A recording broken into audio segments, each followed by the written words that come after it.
Hello everyone, I am Tessellating Hexagons, and here we go again, like basically at least one per day every day until we have all of the songs. We've got a whole load of Eurovision songs coming in at once, most of which coming from internal selections who are just now finally telling us what secret they've been keeping for all these months. One such country being Greece, who is the subject of today's video, because much like quite a few other countries, we've known for ages and ages who the artist is and what the song's called, and that was all we had to work with for quite some time, but now it's all out in the open. We've known for ages that Katerine Duska will represent her country with the song Better Love. It turns out the whole thing's in English, music by Katerina, as well as David Snedden and Leon of Athens, and lyrics by Katerina and David.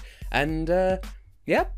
On a scale of 1 to song, this certainly does. That tells you absolutely nothing. How about we just get into the actual review instead of me trying to improvise for vague comedic effect, because clearly it's not working! All things considered, Greece has been strangely quiet this year, as have quite a few other countries, as I was just saying.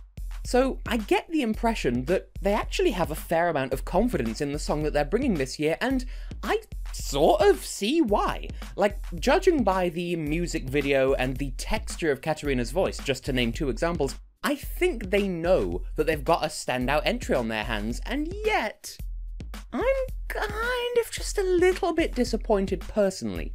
I would blame my own personal earliest first impressions, since there was like a teaser leak thing like a week ago, but that was less than 1 second of a sample of the demo version of the song, perhaps not even that, so it was nowhere near enough to judge the entire song on. Credit where it's due, I didn't imagine that this is what that sampled snippet thing was going to build up into when all was said and done, but then again, I find myself feeling about this song the way I feel about Belgium this year. Still, let's consider some of its genuine positive appeal before we go any further down that rabbit hole. Okay, first and foremost, the most obvious thing with the entire entry is Katerina's unique vocal stylings. She's like a glorious combination of Florence Welch from Florence and the Machine, plus Adele and Anouk, and Marina and the Diamonds, a little bit of Christine and the Queens in there, and the song itself kind of shows shades of all of those artists' styles combined to create what Katerina's style is. I'm not saying she's a derivation of those artists, I'm saying that that's the best combination that I can articulate using. It's a good thing, is what I'm trying to get to here, because the song, combining those styles, enables Katerina to show off her impressive vocal range and capacities. Overall, I would say that this song is shaping up to be a rather big experience on the Eurovision stage as a result. Like, her voice will fill the arena, and I've said that so many times about the songs this year, but this is just going to be a really spectacular year apparently. Like, this song won't seem lost on the stage. She's going to grab attention and thoroughly deliver. Of that, I am absolutely sure. Of course, judging by the general aesthetics of the music video, I would anticipate that the staging itself will also play a very big role in that, with highly original, unusual, and most likely symbolic elements, sort of like a more colourful pastel pink version of Belgium staging from 2015, but turned up to 11 as far as the curiosity goes, I think is the best way of putting it. By all accounts, I anticipate that Greece is so ready to bring something extremely memorable and, as I said earlier, spectacular to Tel Aviv. In the most literal sense, it will be a spectacle. To me, though, far and away the most memorable part of the song at present, without the visuals to go on, is the ending, the "who you're waiting for" chant specifically, or well, the official lyrics say it's what you're waiting for, but it sounds like who you're waiting for. Either way, theoretically, it's a great strategy when it comes to Eurovision to have a memorable ending, but more than that, to have a loopable memorable ending.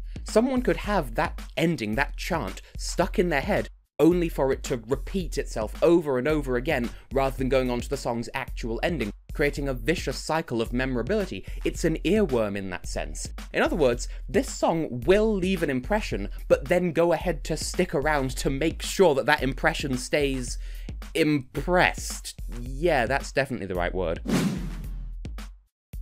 Still, I should think that it comes as a surprise to exactly nobody on the team that this sort of song, much like any song really, won't appeal to absolutely everyone, and that's fine and valid.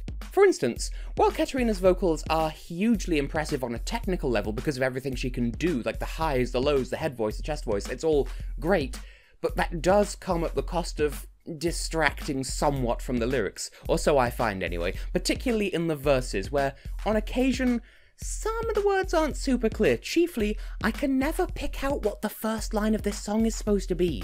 Still, that could just be me. This is nowhere near as egregious as that effect has been for other entries in the past. Like, just to pick one example out of thin air, Azerbaijan 2017. It took me quite a few listens before I understood the lyrics of that one, or Armenia 2016. It happens to great songs, and it could just be me. Composition-wise, meanwhile, again, this could just be a me thing, but I find the refrain of this song to be a bit of a letdown compared to how the verses were building it up to be. This was true of Belgium this year as well, but again, this isn't quite an extreme of an example as that was. True, the refrain is a great stomping ground for Katerina to show off her voice, in a number of ways no less, but there's just something about how it's arranged and how relatively light on lyrics it is that just doesn't appeal to me. Similarly subjectively, there's the overall aesthetic of the music video as a whole, which will probably be carried over to the live staging.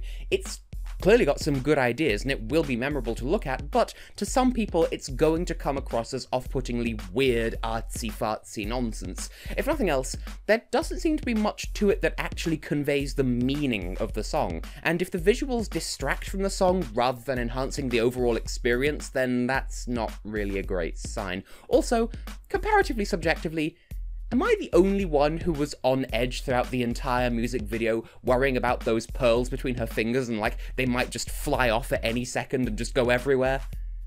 Just me then? Okay, moving on. Now, time to turn my thoughts into numbers that we can play with and see where that gets us. For my own personal thoughts, I give this song a low 7 out of 10, and I fully own that that is completely on me. The more I think about it, the more my relationship with this song reminds me of Romania's entry from 2017. In both cases, they're songs that I can recognise as being objectively good music, and I can see everything about how they appeal to other people, but for whatever tragic random reason, it just doesn't fully click in my head. That being said, I do like the lean on me part, you know, like towards the final minute, and I still appreciate what this song does, and after the shaky questionableness of Greece's financial and organisational situations after last year, they could be damn proud to pull something like this out of the bag so soon after last time. It is a good song, it's just for some reason I'm not feeling it, but I know that that's just me. As for how I'd rate it as a jury member, my mind keeps jumping back to 8 out of 10, and I do question how sure I am of that. I'll go with it for now, knowing that that will probably change over the course of the remainder of the season, on the understanding that this song is an excellent demonstration of Katerina's powers as a vocalist and as an artist, emphasis on the artist. And it's a relatively uncommon type of song anyway, but in exchange to all of that, the refrain isn't as powerful or engaging as it could be, or maybe that's just me, and again, with me if nothing else, it's kind of a 50-50 shot as to how much of the song I can actually call to mind at any given time after listening to it, save for the super memorable ending, of course, that's there every single time. Still, I anticipate good things for Greece, both now and going forwards, if Katerina can set a precedent for musical integrity within their selection procedures, but I'm getting ahead of myself once again, so stick around, I'll go into more detail just after this screen wipe.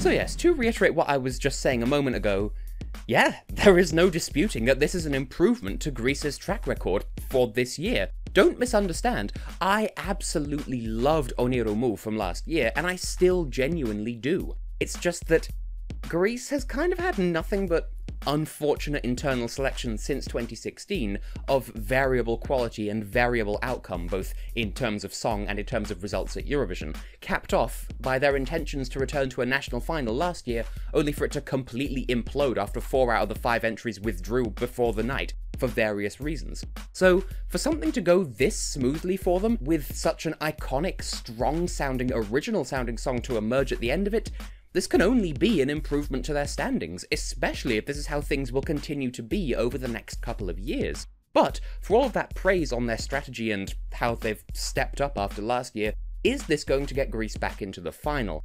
Under ordinary circumstances, I would give an emphatic yes to this, since Greece used to be one of those countries that never missed the final come hell or high water, but that came to an abrupt end in 2016, and then they missed the final again last year with an absolutely amazing song, albeit with comparatively weak staging, so whatever magic they used to work with doesn't quite wash with Europe anymore. But that just means that it isn't a guaranteed finalist, but given Katerina's talented voice and the song's distinct identity, I still think that it has more than a strong shot at qualifying. No longer because it's Greece, but simply because it's a strong song. But that's just my take on it. So tell me, how do you feel? Do you like this song? Do you think this will get through? Do you not like it? Do you feel neutral? I want to know. That's why I have the poll in the iCard. That's why I have the comments and other means of getting in touch as well. Twitter, stuff. Look in the video description. There's all manner of getting in touch with me.